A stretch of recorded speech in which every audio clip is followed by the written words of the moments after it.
Hey guys, সকলোকে এটা নতুন ভিডিঅ'ত আপোনালোকক স্বাগতম জনাইছো। আজি ভিডিঅ'টোত আপোনালোকে গম পাব আপোনালোকৰ কুকুৰাবিলাকক ৰাণীখেত বেমাৰৰ পৰা কেনেকৈ বচাব আৰু হিহঁতৰ একো বেমাৰ আজাৰ নোহোৱাকৈ কেনেকৈ ৰাখিব আজি ভিডিঅ'টোত গম পাব।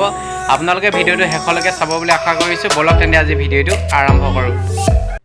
বন্ধুসকল, আপোনালোকৰ ৰাণীখেত বেমাৰৰ পৰা আপোনালোকৰ কুকুৰাবিলাকক বচাই ৰাখিবলৈ হ'লে আপোনালোকৰ এটাই উপায় আছে, যিটো উপায় আপোনালোকক মই শেষত জনাই আছোঁ। প্ৰথমতে আপোনালোকৰ কুকুৰাবিলাক এতিয়া যিহেতু ঠাণ্ডাৰ দিন পৰিছে, ঠাণ্ডাৰ দিনত আপোনালোকে কি কৰিব, ৰাতিপুৱাতে আপোনালোকে কুকুৰাবিলাক বেছিকৈ মেলি নিদিব। আৰু এইটো ভাইৰেল ইনফেকশ্যনৰ কাৰণে আপোনালোকৰ কুকুৰাবিলাক হয় ইটোৰ পৰা সিটোলৈ, যিহেতু কুকুৰাৰ বেমাৰবিলাক বিয়পি যায়। সেইকাৰণে আপোনালোকে যিমান পাৰে আপোনালোকৰ নিজৰ ঘৰতে আবদ্ধ হিচাপে কুকুৰাবিলাকক ৰাখিবলৈ চেষ্টা কৰিব। তাৰ পিছত আপোনালোকে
ভিডিঅ'ত আপোনালোকক লগ পাম বুলি আশা দিলোঁ, আৰু নতুন এটা ভিডিঅ'ত লগ পাম। আজিলৈ বাই বাই।